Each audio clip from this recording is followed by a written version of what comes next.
suite. Maïeco, le magazine économique de la Mayenne, présenté par Yannick Simonet. Anne-Sophie Quehin, bonjour. Bonjour. Nous sommes aujourd'hui à Meslay-du-Maine, dans votre studio, Nos vies en images. Comment définissez-vous votre métier de photographe ? Alors mon métier de photographe, c'est très simple. Il consiste à créer le patrimoine photographique des gens qui viennent me rencontrer, donc des familles, des entreprises parfois. L'idée, c'est de laisser une trace en tant que photographe. Ça a toujours été le but de la photographie. Donc du coup, c'est ça le cœur de mon métier. Vous avez fait une formation ? À la base, non. Je suis totalement autodidacte puisque mon métier initial, c'était éducatrice spécialisée. Voilà, ma formation initiale que j'ai fait en tant que jeune adulte. Et puis un jour, ayant toujours fait de la photographie, je me suis rendu compte que finalement, je m'étais peut-être un peu trompée de voie. Oui. Donc effectivement, à partir de ce moment-là, oui, j'ai repris des formations.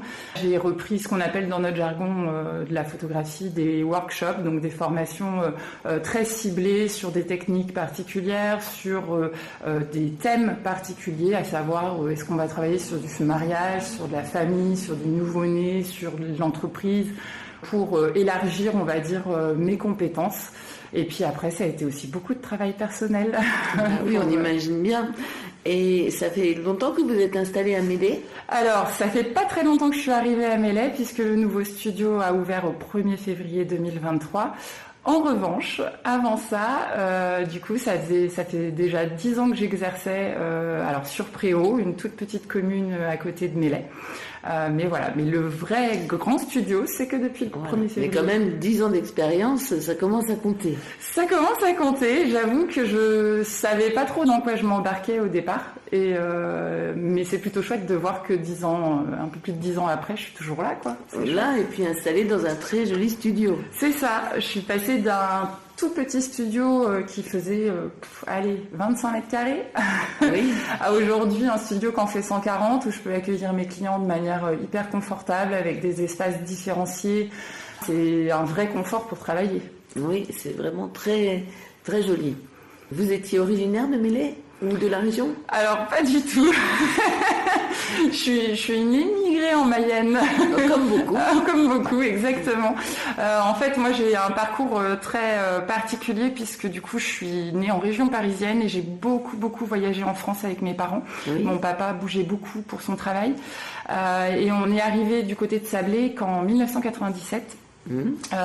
Époque à laquelle moi j'étais dans du sport de haut niveau, donc je faisais de la natation à haut niveau. Donc je suis arrivée vraiment du côté de Sablé, moi, qu'à partir des années 2001-2002. Je me suis posée là-bas et j'ai fini mon lycée sur Sablé. J'y ai rencontré mon mari. Et c'est comme ça qu'on arrive en Mayenne. Voilà, et donc on s'est installé sur Sablé, et puis un jour on a cherché à acheter une maison, et en fait on a traversé la frontière Sarthe-Mayenne pour s'installer en Mayenne, et on ne bougerait plus, on est bien ici. Oui, c'est bien agréable. Et maintenant, quel type de prestations est-ce que vous proposez à vos clients ? Alors déjà pour les familles, Ouais, pour les particuliers, alors ça va être du mariage, donc sous forme de reportage ou des photos de couple, enfin voilà, tout ce qui va tourner autour de l'événement mariage. Ensuite, ça va être les photos de grossesse, les photos de nouveau-né et puis les photos de famille. Alors on entend famille, parents plus enfants, mais ça peut être aussi grands-parents, parents plus petits-enfants. Enfin voilà, les familles, c'est pas forcément des parents plus 2 enfants, c'est aussi des grands-parents et plein de générations pour avoir des souvenirs de tout le monde. Donc les gens se déplacent dans votre studio. Alors ils se déplacent dans mon studio, mais des fois moi je bouge aussi. Vous faites en extérieur ou vous faites chez les personnes ? Tout à fait, exactement. En fait les gens, je leur laisse le choix de leur préférence. C'est-à-dire que, alors évidemment il y a une saison qui est plus propice à l'extérieur qu'une autre. Évidemment, en hiver, on a moins de possibilités de travailler en extérieur parce que la météo est encore plus capricieuse. Mais je leur laisse toujours le choix. Est-ce qu'ils préfèrent une prise de vue en extérieur ou une prise de vue en studio ? Ce sont 2 styles complètement différents. Et puis en fonction de ce qu'ils veulent, du coup, soit je me déplace sur un lieu qu'on a convenu ensemble et qui leur parle. Donc ça peut être chez eux, ça peut être un lieu public, un lieu extérieur, une forêt, les sites de grottes de Sauge par exemple, ou des choses, des lieux finalement qu'on connaît un peu tous en Mayenne. Voilà. Ou alors, effectivement, ils viennent au studio tous ensemble et on fait la séance au studio. Et combien de temps prend une séance environ? Alors, tout mis bout à bout, je dirais qu'il faut prévoir à peu près 1h30, 2 heures en fonction du nombre de personnes.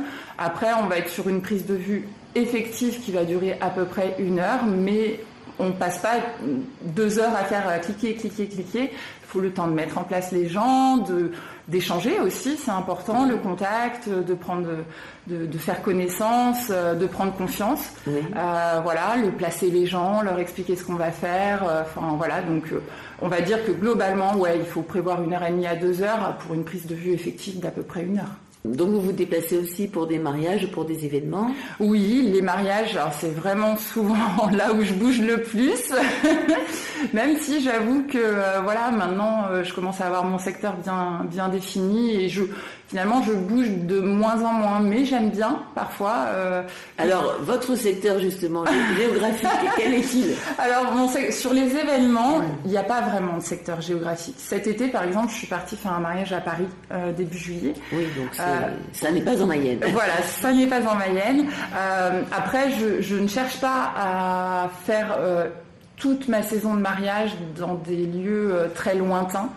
Par contre, j'aime bien 1-2 mariages par an, pouvoir bouger bien plus loin dans des lieux que je ne connais pas forcément, parce que ça me permet de faire travailler mon regard, travailler mon œil, parce que j'arrive dans des endroits qui me sont totalement inconnus. Et donc, on doit... Vous pourrez éviter une routine finalement. Exactement, tout à fait, parce que finalement, venir tout le temps dans les mêmes lieux, c'est facile. On sait où la lumière est bonne, on sait quel angle adopter, etc. Donc finalement, notre créativité va se mettre un petit peu plus en berne, même si on essaye toujours d'y être vigilant. Mais le fait d'aller dans ces endroits qui sont méconnus, justement, booste cette créativité et nous oblige à aller chercher toujours l'image différente, l'image qui va sortir du lot, les angles, les lumières qui sont différentes aussi, clairement, d'une région à une autre. On n'a pas la même lumière en bord de mer ou à Paris qu'en Mayenne. L'environnement change, la ville, le bord de mer, on va avoir peu de vert, avec des teintes qui vont être plus dans les beiges, dans les marrons, etc. Donc tout ça change et ça a un vrai impact sur la production de nos images. Et vous commencez déjà à avoir une belle notoriété si on vous invite comme ça, bien en dehors des frontières de la Mayenne. Oui, après, c'est vrai que finalement, la principale source d'arrivée de mes clients aujourd'hui, c'est le bouche à oreille. Et je pense que c'est la meilleure des communications. En fait,